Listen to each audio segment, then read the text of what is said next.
어떻게 보면 이제 저승에 계신 사자님과 그리고 신령을 모시고 있는 인간 무당이 같이 합동으로 이렇게 움직인다라고 볼 수 있겠죠.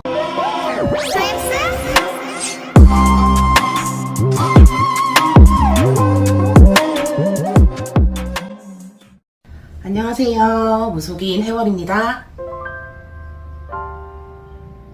사람마다 살아온 환경도 다르고 사연도 다르듯이 귀신도 귀신이 되는 사연과 방식이 다 다릅니다.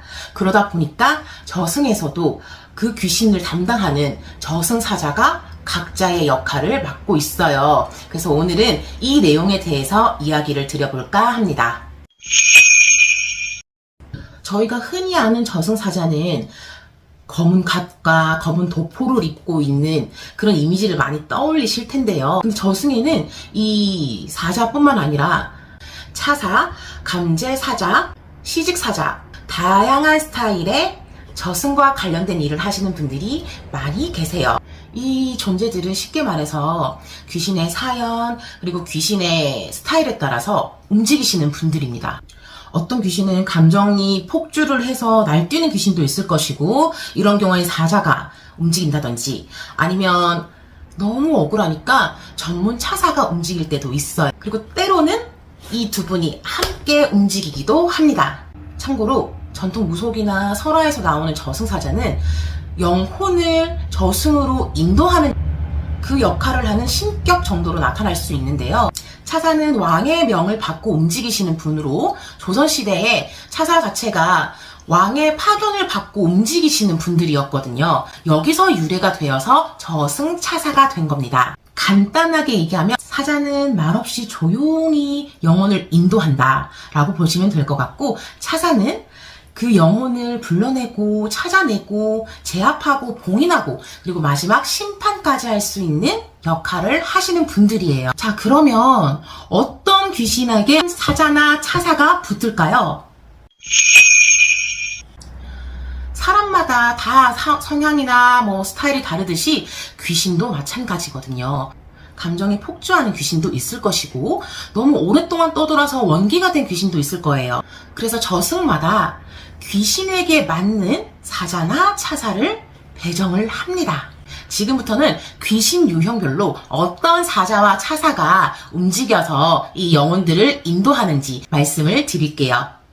첫 번째, 무주고혼이라고 합니다. 무주고혼은 가족도 없고 제사도 제대로 바라본 적이 없는 영혼들을 말하는 거고요. 그냥 조용히 이승에 남아있는 귀신들을 말합니다.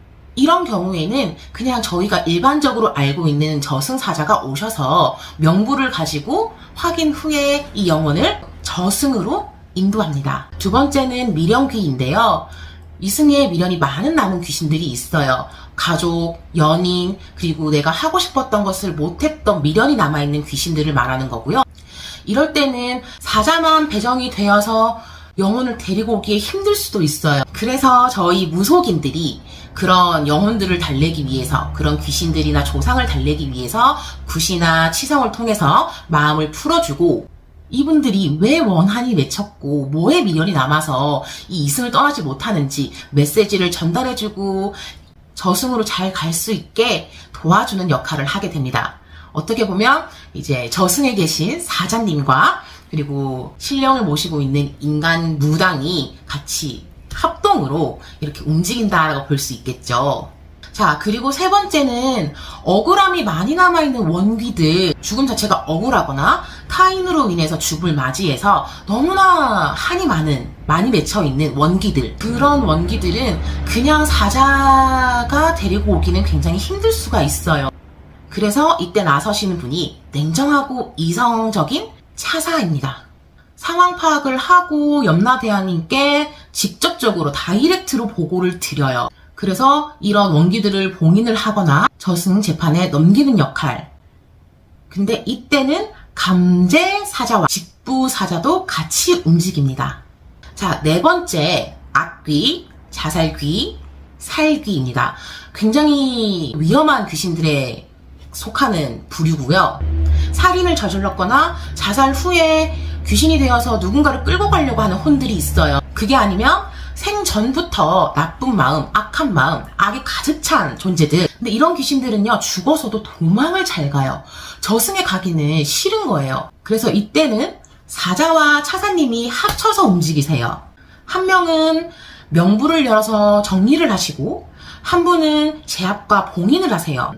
실제로 무속 현장에서도 이런 혼이 붙으면 구판에서 무기력해지거나 혼이 빠져나가는 경우가 있어요.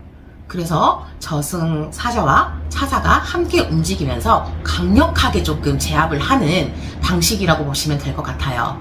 5번째는 조상령, 수호령입니다. 후손을 지키기 위해 남아있는 조상이나 아니면 수호령이라고도 하는데요. 이런 경우는 면책 대상이라고 해서 내 자손을, 내 후손을 지키기 위해 남아 계신 분들이라 차사님이나 뭐 저승사자님이나 쉽게 건드리지는 않으세요. 근데 이런 경우에도 혼을 걷어들이는 경우는 있습니다. 어떤 경우냐면 수호령으로서 하지 말아야 되는 금기를 깨고 후손을 지키기 위해 남아있었는데 후손에게 피해를 주거나 안 좋은 행동을 해서 이 후손이 피해를 입거나 문제가 생기게 되면 이 차사님이 가셔서 면책 박탈을 합니다. 그렇게 해서 혼을 걷어들이는 경우도 있는데 사실 수호령이나 뭐 조상, 내 자손을 지키기 남아있는 조상들은 쉽게 이 혼을 걷어들이지는 않습니다. 특별한 케이스죠. 자, 그리고 6번째 망령입니다. 망령은 너무 오랫동안 구천을 떠돈 귀신을 말해요. 흔히 오래된 귀신들.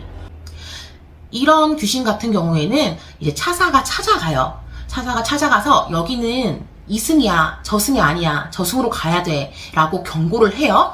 그럼에도 불구하고 이 망령이 말을 듣지 않는다. 그럴 경우에는 이제 차사가 제압을 하고 봉인을 합니다.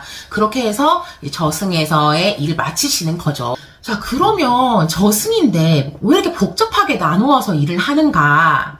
귀신은 그냥 떠도는 혼이 아니라요. 살아생전에 삶도 있을 것이고, 그리고 미련도 있을 것이고, 사연도 있을 것이고, 그것을 존중해 주려고 하는 방식이 저승의 방식입니다. 근데 그걸 무시하고 똑같이 저승으로 인도를 하게 된다면 저승도 이승도 더 혼란스러워질 수가 있기 때문에, 그래서 저승에서는요, 귀신의 삶, 귀신들의 사연, 귀신들의 스타일에 따라서 차사를 보낼 것인가, 사자를 보낼 것인가, 그리고 두 분이 다 같이 움직이실 것인가, 이렇게 나눠서 일을 하시는 겁니다. 가장 평화로운 방식으로 이 저승을 운영하기 위한 방법 중에 하나겠죠. 네, 오늘은 이렇게 저승에서 움직이시는 분들에 대해서 이야기를 좀 나누어 봤는데요. 다음에도 신령님께 받은 재밌는 이야기 풀러 오겠습니다. 오늘 방송 봐주셔서 감사하고요. 다음에 또 만나요.